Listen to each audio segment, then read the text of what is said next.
So as an owner of the Vintage Collection HasLab Razor Crest, naturally I wanted to get Mando's N-1 to kind of complete the set.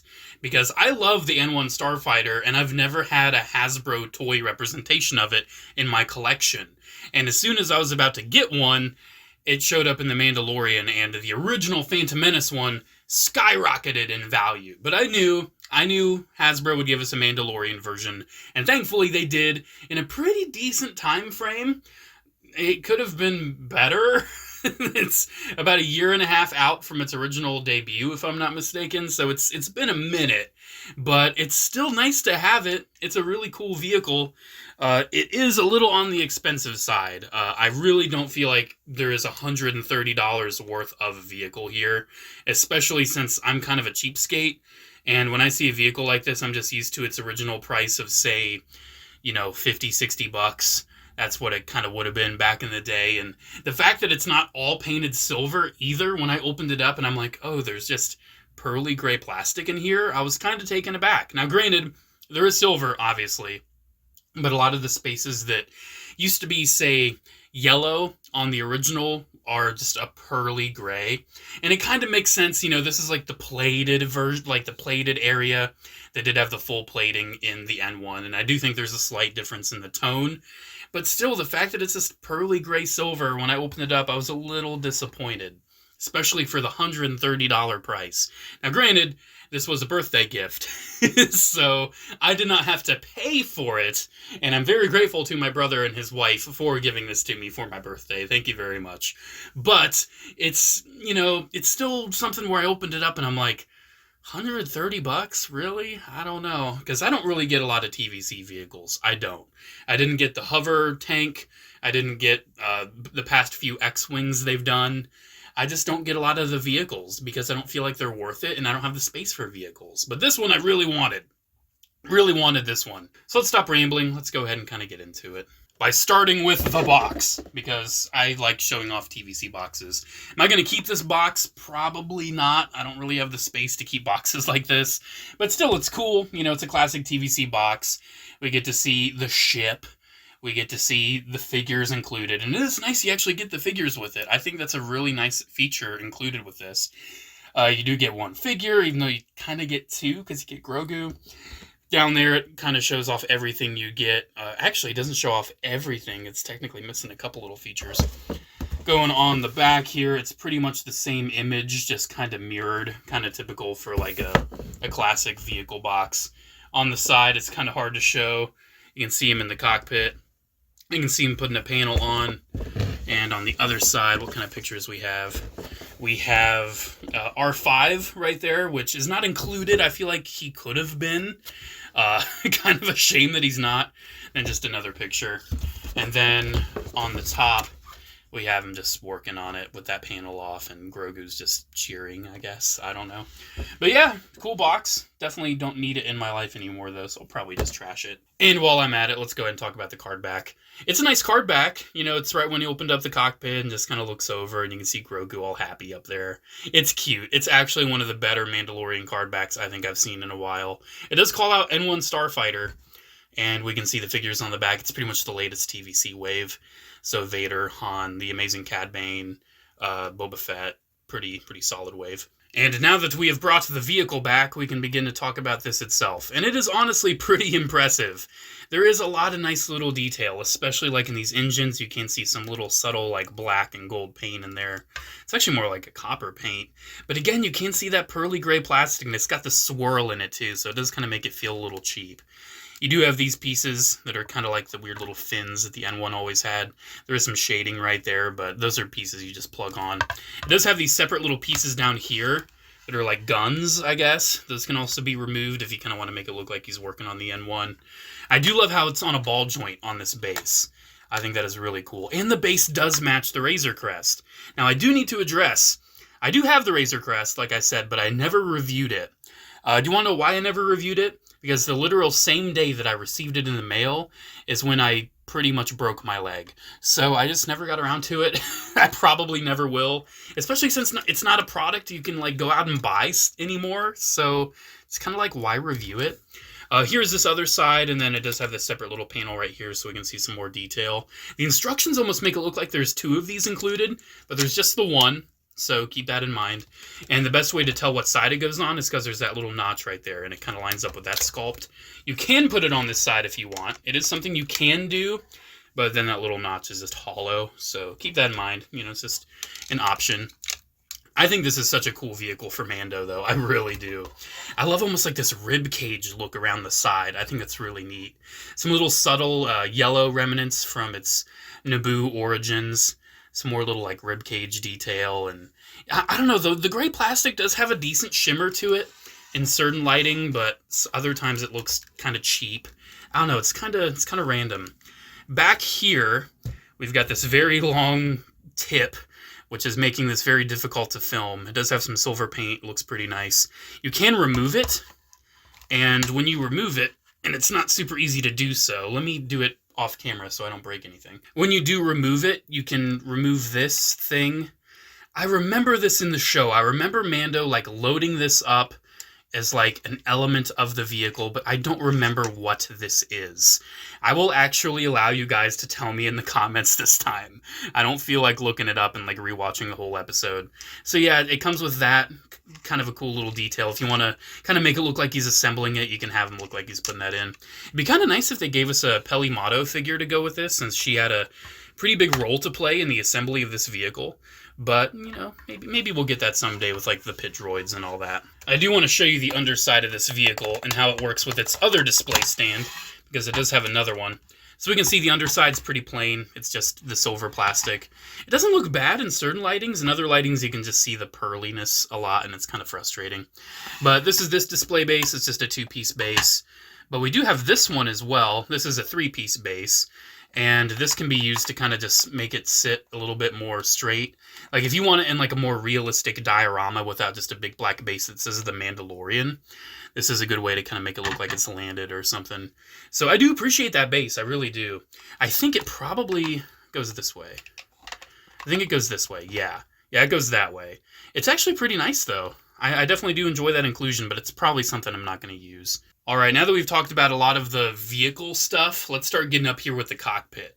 So obviously we can see Grogu up there looking very cute, hitting the little shifter knob of the Razor Crest against the glass. Then Mando's in there looking cool, just piloting it. We can slide this forward, and we can kind of have him posed looking out the window or something, which is cool. It is cool you can slide that forward. But it's very difficult to get him out just by that. So thankfully, Hasbro, this is genius actually, made this entire section removable. So we can easily remove the figure, and back here, you can store every single accessory.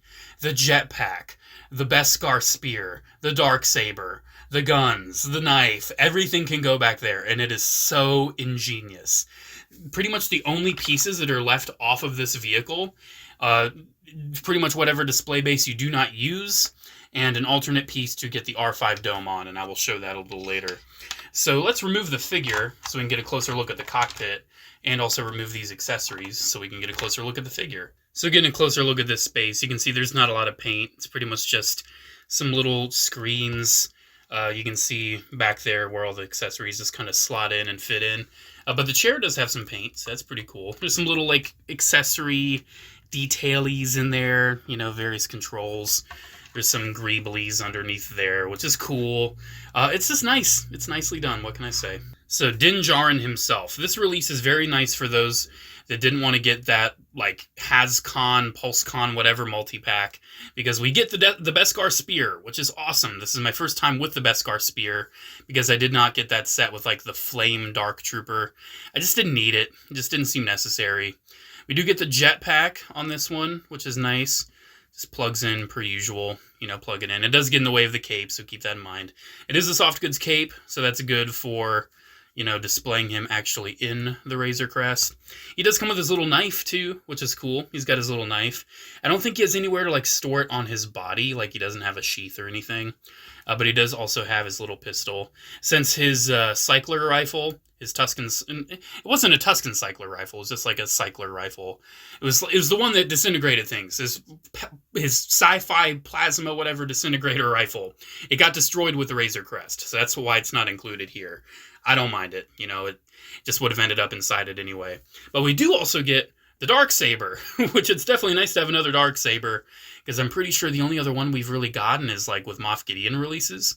So it's nice to actually get like a Mando with the Darksaber and the Beskar spear and everything. And one cool thing too, it does have the updated like leg armor. So this is like a later season Mando. It does also have the updated ankle articulation, so it actually has like the ankle rockers. But unfortunately, he's still rocking the ball hinged hips instead of ball jointed hips. So to move his hips forward, you kind of have to like swing it and then move the thigh joint. But the articulation otherwise, this is pretty much the same Beskar Mando we have known for all these years already. It's a really solid figure, definitely okay with having this iteration, because it's different. It offers something a little new. Ultimately, it is probably just going to sit in the cockpit for me. But if I ever want like this specific armor for Mando for a display or something, I've got it, and it's really nice. And it's just a nice premium figure. I think the helmet looks great. I still think TVC nailed Mando's helmet, and Black Series is still struggling with it. Even with the latest one where they were like, oh, we updated the figure, it still doesn't look 100%. I still think the TVC one looks a little bit better. But yeah, very nice Mando figure, absolutely. One of the very last things to talk about is our little bud up here, Din Grogu. Spoiler alert. So he's really cool up there. We can just remove the clear dome and remove the figure itself. And we can see he's just a little Grogu. He's just a little Grogu guy. It's another Grogu I have in my life. His head's just on a little ball joint there. His arms don't move, but he is holding the little Razor Crest thingy, which is cute. He does have the feet painted underneath. It's a nice Grogu. It's what we expect. It's premium. It's looking good, especially for the tiny little 1/18th scale. It's nice. He does have his little home right here. And you can see inside here, it does have a little bit of a control. It's got some padding, so if he wants to take a little nap, he can. It's really cute. It's really cute, and honestly, I will probably always display Grogu, especially since he looks like he's tapping on the glass. It is so cute. It is absolutely adorable. But we do get this. Well, we don't get all of this. We get half of this. We get an adapter piece for a Build-A-Droid R5 dome. Because R5 was pretty heavily featured with this vehicle, and essentially R5 is Din's astromech now, which is kind of funny, since he was a pretty important character in the original trilogy. So we can see it's just got the hole right there, no paint or anything. And because I have tons of 3 3/4 and Star Wars stuff, I did have a spare R5 to actually just take the dome and just plug it on. And it looks really good up there. It really does. Like, I'm pretty impressed. You do have to make sure it's lined up with the groove, but once we get it lined up, it's like, yeah, there's R5 up there. That looks really good. I might end up switching that out at some point. I might actually have R5 up there, and I might just try to have Grogu like in Din Djarin's lap, you know, because that happened once and that was adorable. I don't know, this ship's really cool. I'm pretty happy with it. Pretty much my only complaints are the price and the silver paint. Pretty much the lack of silver paint. If it had some more silver paint, then I probably wouldn't have too much of a complaint about the price. But if it was a lower price, I wouldn't really have a complaint about the paint. So you can kind of see what I'm getting at here. Overall, though, am I happy with this release? Yeah, I think it's pretty great. They added a lot of the features that I wanted to see with it. There's a lot of removable pieces, like including this little engine piece. I didn't really point that out. That just unclips from there. I'm not going to worry about it because it's already on there. I'm not fussed about it. But yeah, it's got little removable armor pieces. It comes with Din Djarin. It comes with Grogu. Comes with tons of accessories. The Din Djarin does come like individually carded, which is really cool. And you have the ability to put an astromech up there, which I think is a benefit to the fact that this release did take a little bit longer, because we didn't really see him with an astromech there until Mando Season 3. If this was just a Book of Boba Fett release, then that wouldn't really be something, you know, that would have been included, and I would have been like, oh man, why can't I put an astromech up there? It is a really cool vehicle. I really enjoy it. Pretty much, like I said, my main complaint for the price, I would have liked more silver paint. If they reduced the price, I would have been okay with the lack of silver paint. And also, it would have been nice to include an R5, maybe. But I do think they did kind of recently re-release him or something. Or they might do like a Peli Motto droid set with Peli, Pit Droid, R5, whatever. You know, they might do that. That'd be pretty neat. Like, just to make sure collectors that aren't like me, that don't have like a big stash. Like, I have a whole bin of just extra 3 3/4 inch figures, like extra ones. And I had like, I think 1 or 2 R5s in there. So it's like I was good. But not everyone's going to be like that. This is going to be some people's like first like big Star Wars thing, and they might not have an R5 yet. So they might see that piece and they're like, well, I don't have an R5 for $130. Could they not have just included one little piece to like put an R5 dome up there? I don't know. I'm just saying. But overall, it's a pretty cool release. I would definitely try to get it on a sale if you can. Around $100 feels a little bit better.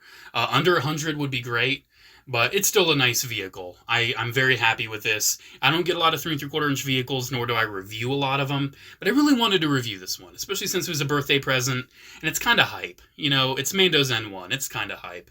Alrighty, guys, thank you so much for watching. Let me know what you think about this release down in the comments below. Again, I'm pretty happy with it, but it could be a little bit better, but I still really like it. Alrighty, guys, thank you so much for watching. Special shout out to channel members, as always. Thank you all so much for the continued support. Have a great one, and I'll see you in the next video. Bye.